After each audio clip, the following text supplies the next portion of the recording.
My friends, listen closely. This is not just about numbers, not just about policies, not just about some bureaucratic decisions written on dusty papers. No, this is about power. This is about destiny. This is about a nation rising, a nation refusing to kneel, a nation that looks at the so-called giants of the world and says, "We are not afraid. We are not dependent. We will walk our own path." India has made a decision that will echo through the corridors of history. India has looked at America, the most powerful economic empire of the past century, and said, "We do not need you anymore." For decades, America used trade as a weapon. It told the world, if you want to succeed, you must pass through us. If you want prosperity, you must obey us. If you want growth, you must follow our rules. And many nations obeyed, many nations bowed down. But India, no, India has decided enough is enough. Trade with America was once seen as the golden ticket, the gateway to wealth, the passport to progress. But what was the reality? The reality was dependency. The reality was imbalance. The reality was control. America exported not just goods, but dominance. They exported not just technology, but manipulation. They exported not just food and fuel, but a system designed to keep others weaker. And India realized this game, and India said, "No more." Ending trade with America is not weakness, it is strength. It is not surrender, it is liberation. Think about it. To break away from the largest economy in the world requires courage. It requires vision. It requires guts made of steel. Because when you say no to America, you are not just saying no to a country. You are saying no to the empire that shaped the 20th century. You are saying no to the shadow that loomed over every boardroom, every parliament, every trading floor. But India looked into that shadow, and India found the light of its own power. And where does India turn now? Russia, China, the so-called rivals, the so-called challengers of the Western order. India knows that the world is changing. The unipolar world where one country dictated terms is gone. The future is multipolar. The future is where several great powers balance each other. The future is where no single empire controls the game, and in this new future, India is not a spectator. India is not a side character. India is one of the main players. When India shakes hands with Russia, it is not just a trade deal. It is not just oil or gas or weapons or technology. It is trust built over decades. It is friendship forged in fire. When other nations abandoned India, when sanctions and restrictions rained down, Russia stood there. And India remembers loyalty. India rewards loyalty. This is why India turns east and north, not west. This is why India says, our destiny is not chained to Washington. Our destiny is written with Moscow, with Beijing, with those who understand that partnership is not slavery, cooperation is not domination. Do you feel the energy of this moment? This is not a whisper, this is a roar. This is India stepping onto the global stage with muscles flexed, chest out, and eyes unblinking. And let me tell you, the world is trembling. America is watching carefully. They are asking, what happens when India no longer depends on us? What happens when India builds a system that bypasses our banks, our companies, our corporations? And the answer is clear. The balance of power shifts forever. India is not just ending trade with America. India is ending an era, the era where one nation dictated the rules, the era where the dollar was the undisputed king, the era where the White House phone call could make or break economies. That era is fading, and India is one of the architects of the new order. But let me tell you something. This path is not easy, it is not safe, it is not guaranteed. To break chains always requires sacrifice. To walk away from the easy road always requires discipline. To reject dependency always requires strength. India is stepping into a storm. America will retaliate. They will threaten. They will try to punish. They will use their media, their corporations, their allies to pressure India. But India must hold firm. India must stand tall. India must remember, strength is not built in comfort. Strength is built in struggle. And this is India's test. Do you think a nation of 4 billion people can be controlled forever? Do you think a civilization with thousands of years of history can be reduced to a client state? Do you think a country that sends rockets to the moon, that builds software empires, that feeds its own population, can be forced to obey? No, India is not a servant. India is a sovereign giant, and this giant is now moving. And what about China? Yes, India and China have their differences, their rivalries, their clashes, but here is the truth. The world is changing so fast that even rivals must rethink the battlefield. India and China together represent almost 3 billion people. Two civilizations older than empires, older than the West itself. When these two cooperate, even partially, even strategically, the West cannot control the outcome, and India knows this. China knows this. Together with Russia, they form a triangle of power that terrifies Washington, London, Brussels. Because once trade flows outside Western control, once technology is shared without Western permission, once money moves without the dollar, then the West loses its crown. India understands that trade is not just about goods, it is about power, it is about leverage, it is about who sets the rules of the global game. For too long, America set those rules, but now India is saying we will set our own. India is building new trade routes. India is investing in new alliances. India is laying the foundation for a future where no one tells India what to do, and that, my friends, is the definition of sovereignty. This is not just about economics. This is about pride, this is about dignity, this is about telling a billion people, you don't have to bow to anyone, you don't have to ask permission, you don't have to live under someone else's rules, you are strong enough to create your own destiny. This is about giving every farmer, every worker, every entrepreneur, every student, a sense that they are part of a nation that refuses to be controlled, and that pride is more powerful than any dollar, any sanction, any threat. India's choice will inspire others. Countries in Asia, in Africa, in Latin America will look and say, if India can do it, why not us? If India can break free from America's grip, why can't we? And then the dominoes will fall. Then the empire will truly crumble, because empires do not fall from outside attacks. Empires fall when those they control decide they will be controlled no more. India has lit the torch, and the world is watching. So I ask you, do you see what this means? This is not the end. This is the beginning of a multipolar world, the beginning of a world where nations rise on their own terms. The beginning of a century where India stands shoulder to shoulder with the strongest, not as a junior partner, but as an equal, and America must accept this reality. They must accept that their time as the sole superpower is over. They must accept that India is no longer their pawn. They must accept that trade is no longer a leash, and if they don't accept it, too bad. The world moves forward with or without them. My friends, remember this. Strength respects strength. Power respects power. When India builds its muscles, when India shows its determination, then even America must respect it. This is why India's decision matters. This is why the world feels the shockwave. This is why history will remember this moment as the day the game changed. So let us not be timid.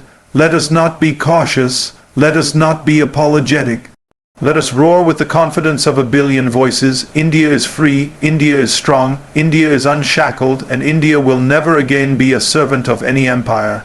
This decision symbolizes India's evolution from follower to rule maker in global trade, and when you look at it closely, you realize it is not just a policy shift, it is a declaration of independence. A moment in history when a nation that was once forced to adjust itself to the systems designed by others now builds systems of its own. For decades, India watched as the rules of global commerce were crafted in faraway capitals, in Washington, in Brussels, in institutions dominated by voices that rarely considered the needs of 1 billion people on the subcontinent. India complied because compliance was survival. India adjusted because adjustment was the only way to be part of the game. But every time India adjusted, it learned. Every time it complied, it analyzed. Every time it bent, it grew stronger, until the day arrived when India could finally stand tall and declare, the time of following is over. Think of what it means for a nation to go from rule taker to rule maker. For decades, the world's financial order has revolved around the dollar, the institutions tied to it, and the regulations designed to benefit one particular bloc of nations. India once had to accept these conditions to participate in global trade. But now, by ending dependency on America, by shifting trade toward Russia and China, India positions itself not just as a participant, but as an architect. It is no longer about waiting for others to set the standards of technology, to decide the flow of currency, to determine the security of supply chains. India is now in the room where decisions are made, and more importantly, it is building rooms of its own. This evolution is rooted in both necessity and ambition. Necessity, because the imbalance with America was unsustainable. A nation of over 1 billion people cannot tie its future to the uncertainties of a foreign capital that wields tariffs like weapons. Every time Washington imposed a restriction, it was a reminder to India that dependency is dangerous. Every sanction on another country, every punishment delivered through trade, every unilateral decision by America showed India that no one is safe when one power dominates. Ambition, because India does not see itself as a regional player trapped in the South Asian map, but as a global actor whose size, population, and innovation demand a seat at the top. Ambition drives India to not only protect itself, but to lead others who feel trapped in the same cycle of dependency. To evolve into a rule maker means rethinking supply chains. India is not simply trying to replace American products with Russian energy or Chinese goods.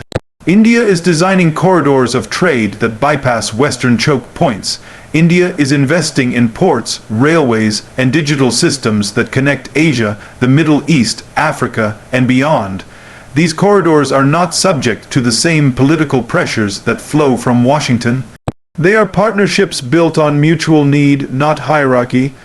They are structures where India is not just a customer, but a central pillar, a power that others must engage with on equal footing. India's move also shifts the psychology of trade. For decades, countries in the global south were taught that the West is the teacher, the innovator, the leader, and they are the students, the receivers, the ones who must adapt. But now, when India ends trade dependence on America, it teaches the opposite lesson.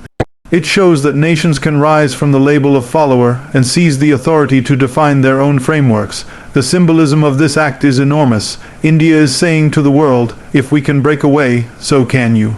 This symbolic power inspires, and inspiration spreads faster than contracts or currencies.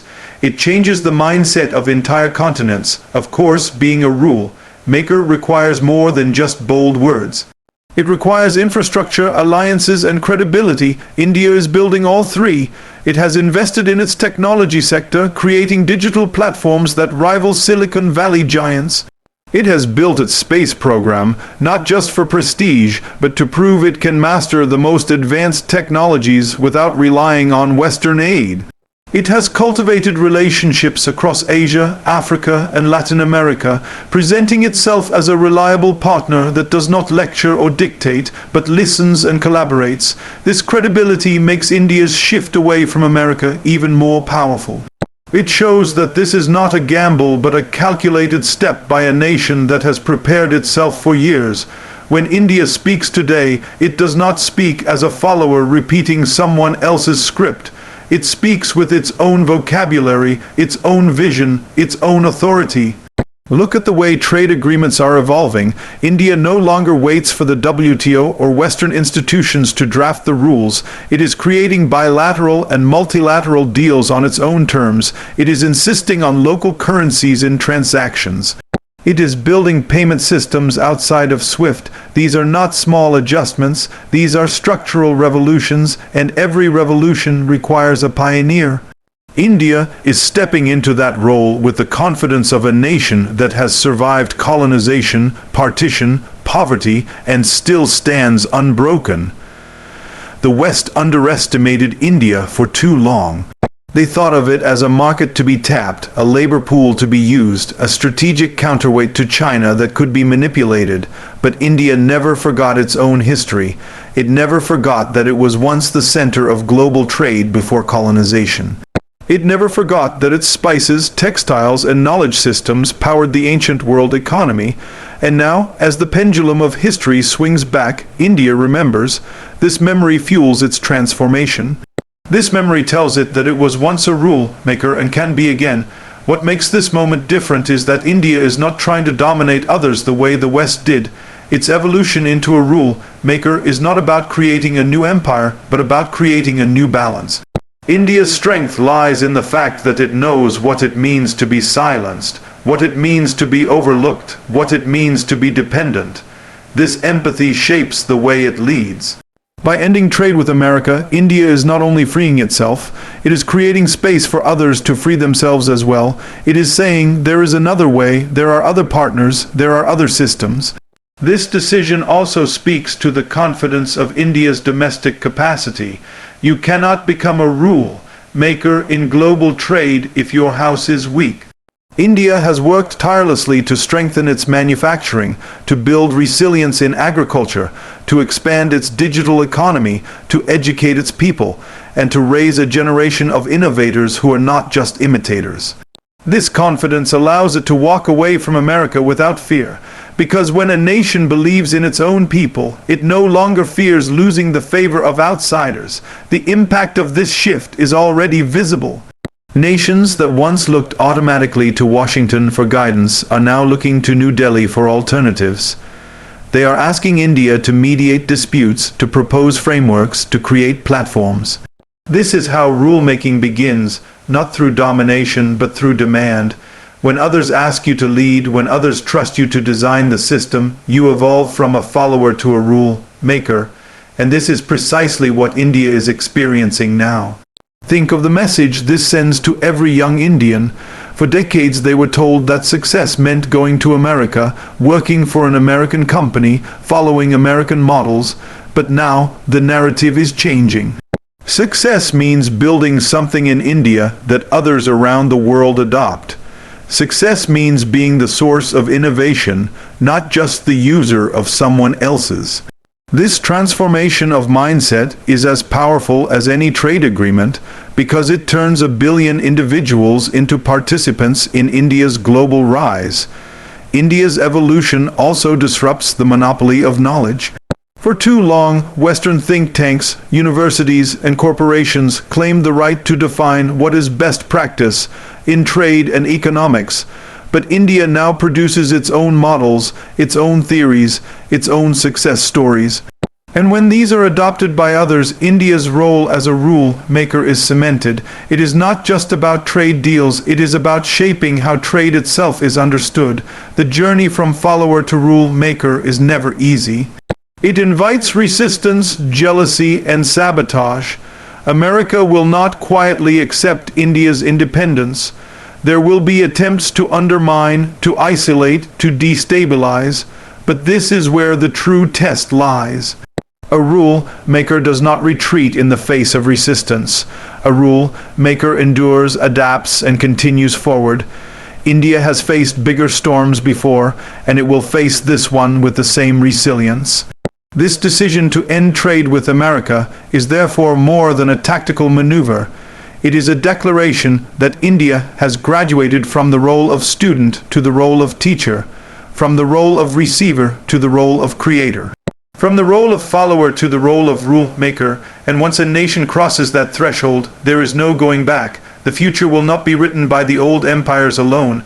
It will be written by India, standing tall, standing proud, standing unshaken.